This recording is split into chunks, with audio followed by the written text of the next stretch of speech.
All right.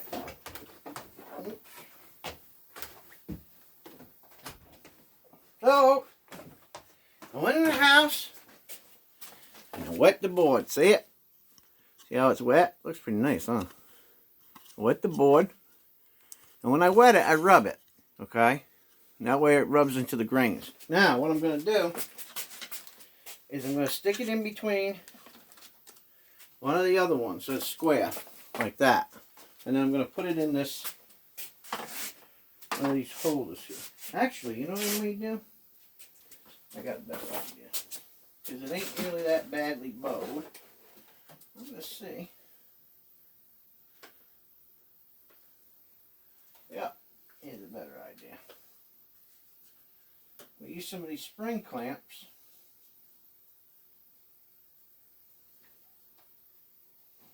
I got.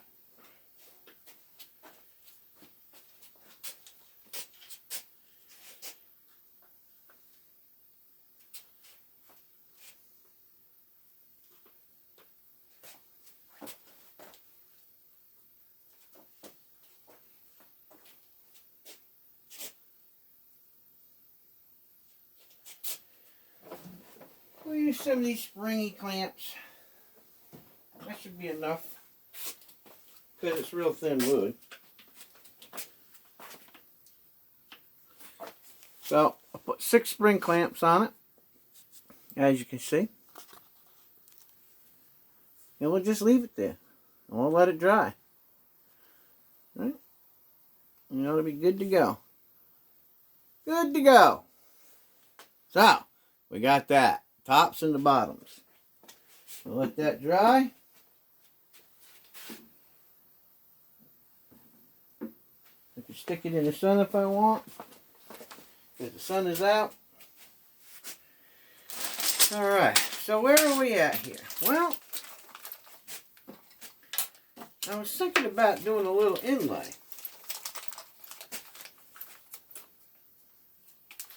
Now, I got these, Mary picked me these up. These are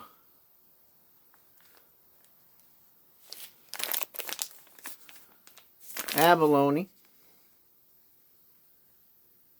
They kind of look like mother toilet seat. They got more color.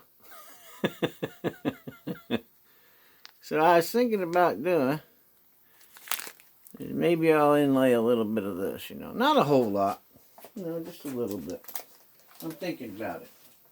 I haven't made up my mind yet. And anything with me takes time. So I'm going to sit on that, figure out whether I want to do it or not want to do it. Irregardless, I'm going to do something. But what I wanted to do is I ordered this new carbon fiber pattern. And it hasn't come in yet. And I don't know what happened. I ordered it from Etsy and it hasn't come in yet. So hopefully it'll be coming in soon. We'll see. I'm going to check on it here pretty soon and see if it's en route or back ordered or what's going on. That's really what I'd like to have. And when you see it, you'll understand. I mean, it's really cool. I mean, but, you know, if it doesn't happen, then, well, it doesn't happen. Irregardless, we got to move along, right? So, we got these. Now, what I usually do is I'll show you here in a second. Once we get to this stage,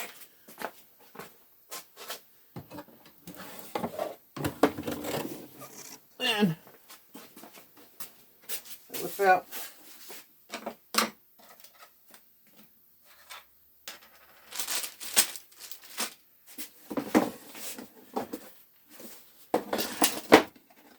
now these are from Japan. These are my chisel sets. And what I like to do is just come in on the ends, because when you're sawing, so let me see if we got one here.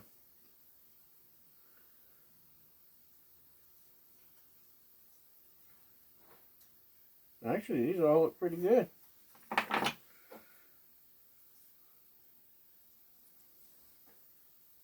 I'll be darned.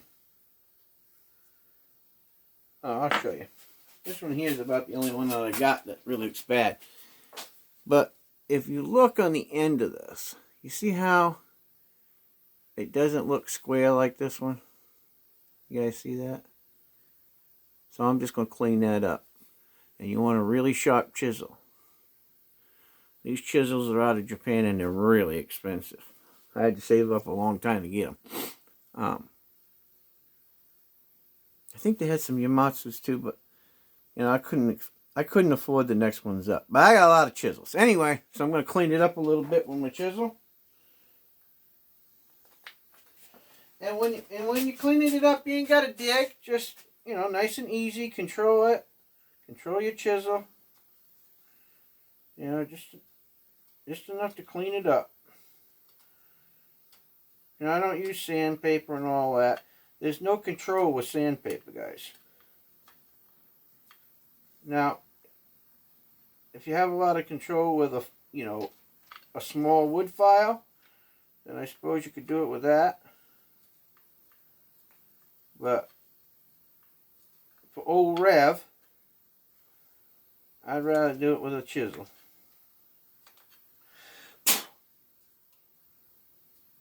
I think using the chisel is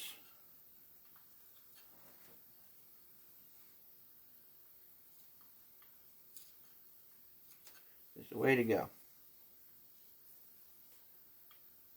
I'm just going to clean these up real quick.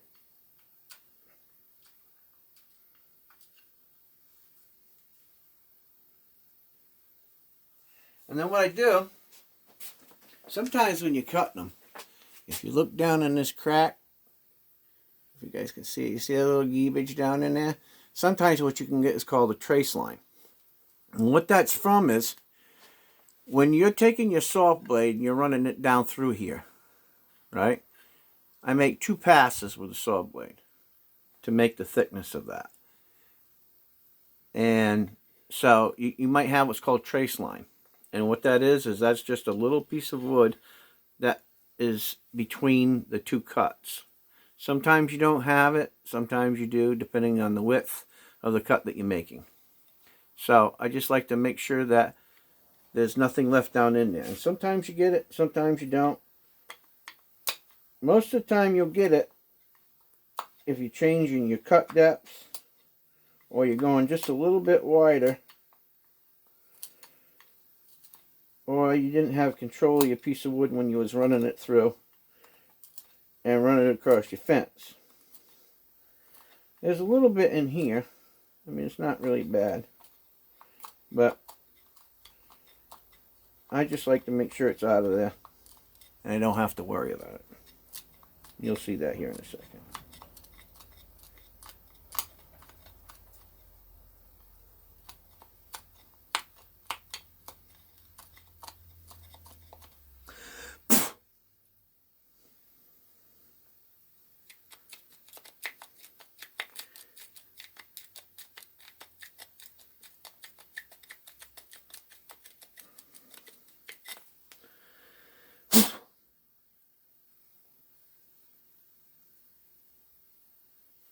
Looks pretty good to me.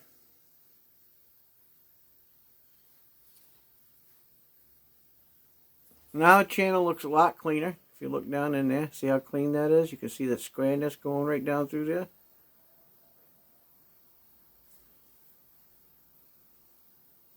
See how nice and clean it is?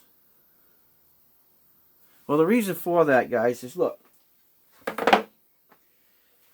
I want to get the plexiglass to be as square as possible. Whenever you're using any kind of a solvent, you know, glues or epoxies or anything like that, you want to go flat, okay? So you want to be as flat as possible. And the reason for that is it secures it to the other piece of wood or plastic or whatever you're doing, right? It secures it a lot better. Now, it's, how do I say this? It's, if you're a welder, right? Or you braze or you solder, you know how you run a bead? Some people run a bead. Well, look, anybody that globs something, you know, you don't really need to glob it. Now, if you're using a silicone or something like that, it isn't going to make a difference. But whenever you're putting two pieces of wood together, you don't have to have it so you got, you know, a lot of squeeze out. You don't have to do that. Right? I'm just letting you know. You don't have to have a lot of squeeze out. So just put enough in there. Now, in this case, it's a little different because, you know, you got plexiglass going in there and you want to fill all three sides, right? Because you got three sides to fill. So, you know, you just run yourself a bead in there, push it down in there, and then just let it sit. And then you take your other piece and you put it down in there and you let it sit. So what you're going to do, end up doing with this, and what I tell people to do is, when you're doing these, I don't have a piece of plexiglass laying around, but I'll show you for instance here, if I can find something. We'll take a piece of, we'll just take this. So, this is what I tell people to do. So, say this is the piece of plexiglass that we're using, right? So what I do is, I put the piece between it, right? And then once I have the piece between it, like that, right? Then I clamp it, okay? And then once I clamp it,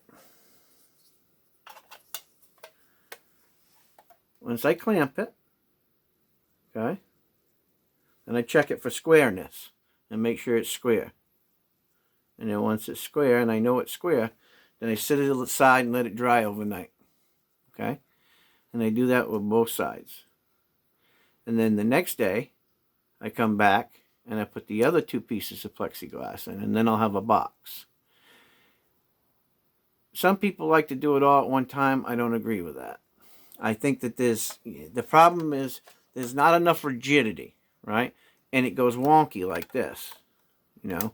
When you go to set it up, I'll show you what I mean here. So, when I take these two pieces, right, and I got this piece like that, right? Once this, if I was to do all four sides, it can go wonky, right? And I don't have enough control over it. So, instead of doing that, I glue two sides together, let them dry overnight, right? Because that way they're stable. And they're not going to go wonky. And then the next day I'll come back and then I'll put the other two in on each side.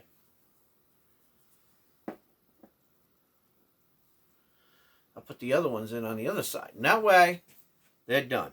And you'll have more stability. You'll have a little bit of this back and forth, but it's easier to maintain it because then you can just take a corner clamp and clamp it up. I'll show you.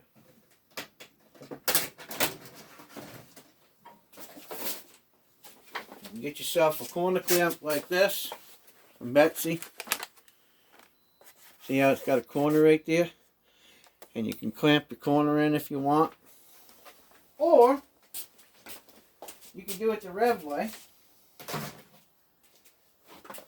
And then you just take some other blocks. And you run them on the outside like this. So I like to do it. And then you put a couple on the inside. And then you use that. And you put a clamp on it. Which, so I can grab the clamp to show you.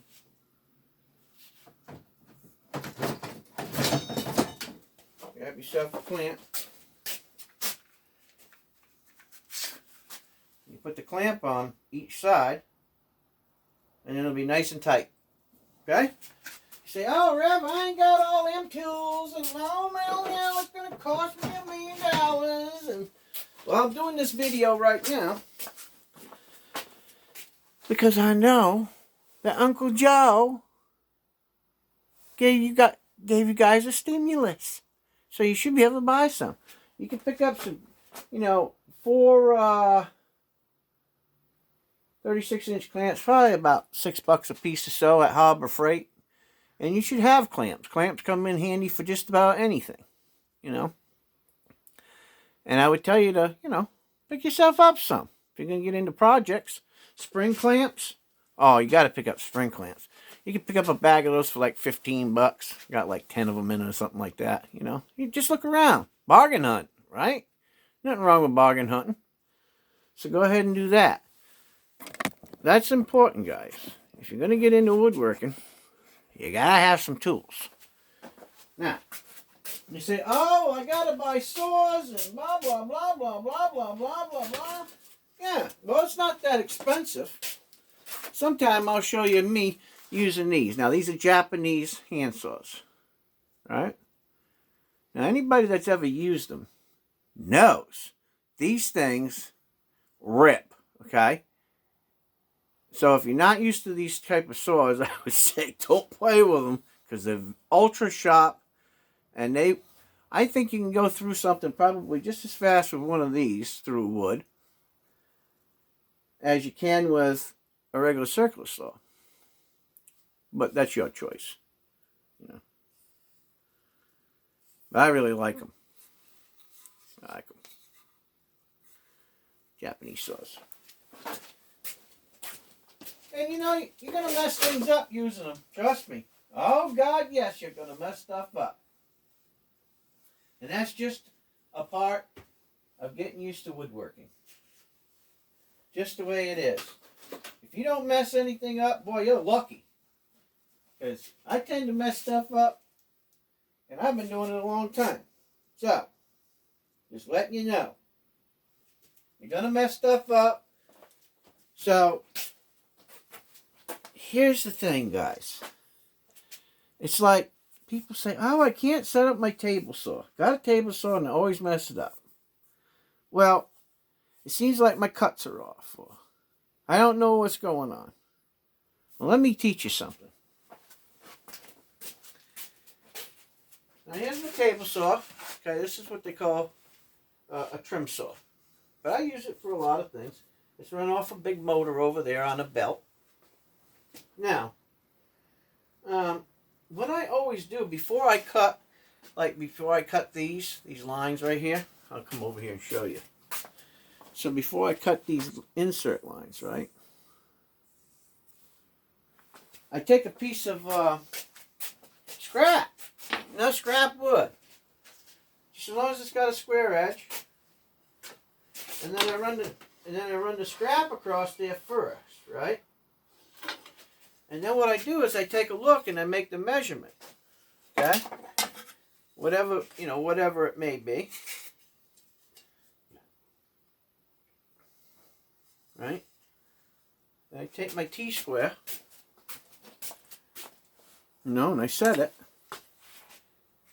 And then I look to see if it's right. If it's right, it'll line up on one side. Okay? You just run it across there. Just to see if that line's correct. And that's what I do before I run my good stuff in there. So always check, look, measure, check, run scrap through until you get it to where you want it. Okay? Remember that. Don't play around with it. And by God, let me teach you guys something. When you're setting up your fence, and I'll show you on this one. And you got the micro adjustment. This is on my rigid saw. Okay? Okay, well, down here in this little window, okay, it goes along a rail. All right, and there's, numbers on the tape, because it looks just like a tape measure, right? So a number will come up in here. There's a line here. I know you can't see it because this table saw has been through a lot. Don't ever trust what you're looking at on the tape. I'll show you down here so you can better understand. Let me take you around and I'll flip you down here. See this tape measure? Well, it moves when the table moves. Okay? So, if I wanted to cut this to, say, 20 inches, right? And I lock this down. Look. Trust me. This edge right here on the table saw is true. So, what you want to do is take your tape measure, a regular tape measure, okay? Take your regular tape measure, and you want to measure from this corner and see what it is, and then come back to this corner and see what it is, okay? And make sure that they're right, that they're exactly the same, okay? Because this has play in it, guys. See it? And even though you're locking it down, look, I'm going to tell you something. And I'm going to show you something. Right back here, when I push on this, right, this moves. And these little stops right here, they lock up against the back of this rail. Well, as a woodworker,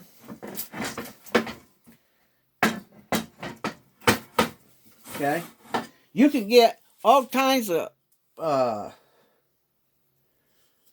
fragments of wood and metal and whatever else, right? And if you slap it down in there and you just pop it down and say, oh, I'm at 22, let's roll. Well, no, don't do it. Okay? Make sure you check your rail, make sure it's clear and clean before you push down and lock this fence in. Make sure that you measure both the front and the rear to make sure it's square. Okay? If you don't, you could be off 1/8 of an inch. Okay? So from this side here, that could be 22, to that side up there could be, 21 and who knows, 15, 16, 7/8. You just don't know. You got to check. Make sure you check. Because if you don't, you're going to end up having your board off. Especially if you're ripping a board, you can get all kinds of off. And now that you're all kinds of off, then what's going to happen is you're going to go to make another cut. Because I make a couple of cuts, right? I never cut the line, right? I always pre-cut everything, and then I go back and then make a final cut. If you do that, what's going to end up happening is one side's going to be on and the other side's going to be way off, right? And in some cases, you're not going to be able to correct it. And you're going to waste your board. So, always remember, right? True up your table. Make sure that you true up your table. It don't matter what kind of table you got, The thing about what most people don't realize is there are some tables that are thousands and thousands and thousands of dollars, okay? And they have vacuums and all kinds of stuff. They're really, really precise, okay? Most people can't afford that kind of stuff. So whenever you're buying a table, make sure you true up your table, okay? And what I mean by that is, whether it's brand new or it's old or whatever, make sure that the table is true. It's square, okay? You want to make sure you do that. And you can simply do that by buying yourself a T-square, because T-squares are generally pretty true. I'll show you.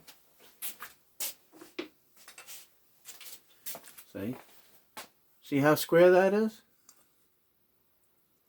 Nice and square. Okay. So this is going to tell if this block is square or not, is true or not, right? Because you're going to see light if it's not. And it has to be true on all four corners, right? And you can even do it this way.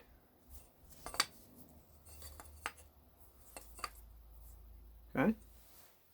Use this to square your table to make sure. All right? And if your table's off a little bit, or your fence, you can make reference lines. They call them square up lines. And maybe in another video sometime I'll get into that. But just make sure that you're not going in right off the fence. Okay? Make sure that you're squaring up. Make sure if your edges are square, like I got an old beast under there, an old Craftsman. Ooh, that's nice. It's cast iron top. Oh man, let me tell you, it's nice. It really is. It's super nice, but it's heavy and it's hard to set up, and you can't move it around. So I'll use this one. But anyways, guys, always make sure that everything's square before you. Don't just count on your fence, unless you do. You know, if you're just building something outside, you know, doing something outside, just raggedy, you know, just rough construction, it really doesn't make too much of a difference. But when you're trying to make precise cuts and you're trying to get into, you know, cabinetry work or fine furniture or stuff of that sort, then you want to make sure that everything is true. Okay? Now, that's why I always make several different cuts. And plus, you know, you're sanding and everything else. So, you know, if you're off an eighth, you know, it can really take you to places that you don't want to be. And you don't want that. Trust me. I tell you. Because it will give you a headache. Anyway. Alrighty. So, I guess my video is an hour long. Probably didn't make sense to most of you. I hope you all got something out of it. Going to wait until tomorrow when those pieces all dried up. And then get some blades and stuff. And maybe tomorrow what I'll do is I'll cut some plexiglass.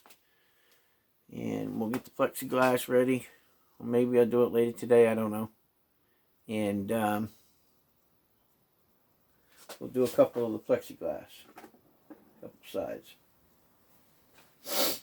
I still got some other stuff. I got to do some hand sanding and stuff like that for these. So I'm really not in a rush. I just wanted to show you what I'm making. Something cool, something different. You know, I hope you guys got something out of it. If you didn't, you know, don't trash me. There's many different methods to woodworking. Everybody has their own ways of doing things. Okay? And some people say, well, my way's right. Well, my way's right. My way's right. You know, look. The right way is the way that gets it done, and it looks good. And it does what you want it to do. Because beauty is only in the eyes of the beholder, guys. You know, just like Morgan's, you know. I like certain looks in my Morgan silver dollars or pennies or nickels or dimes or quarters or whatever. You know, it's not what other people love. It's what you love. It's what you like. It's what inspires you. You know. I mean, it's just, you know, I mean, you can compare it to religions. You know, you got the Hindus, you got the Christians. You know, I mean, when you look at the difference between Hindus and Christians, the baseline is love, right? So, love doesn't set them apart. It brings them together. Now, there's other things that are different. You know, there's multiple gods in the Hindu religion, and there's only one in Christianity. And so, that's what separates them. But love joins the two religions together. All the religions, right? You know, the problem with the world today is they always look for the separation points between everything they do, rather than the unification and to unify them as brothers and sisters. You don't always have to agree, okay? And if you don't agree, you don't talk about it, okay? Just as long as that person can be your friend, shake your hand, be a good guy, and he's transparent. It doesn't matter what he believes in. He can believe that, in the chicken god if he wants, okay? He can go outside and talk to his chickens if he wants to believe that, even though I don't believe it. That's his choice or her choice, okay? Just as long as they can still love and understand and care, that's up to them, okay? I think we need to look for more things that bring us together than separate us, just like the Jewish religion, That's where Christianity came from, okay? And I see Christians, hacking at them, being all mad and I'm like, you guys not even know where we came from? Muslims. They get mad at Muslims.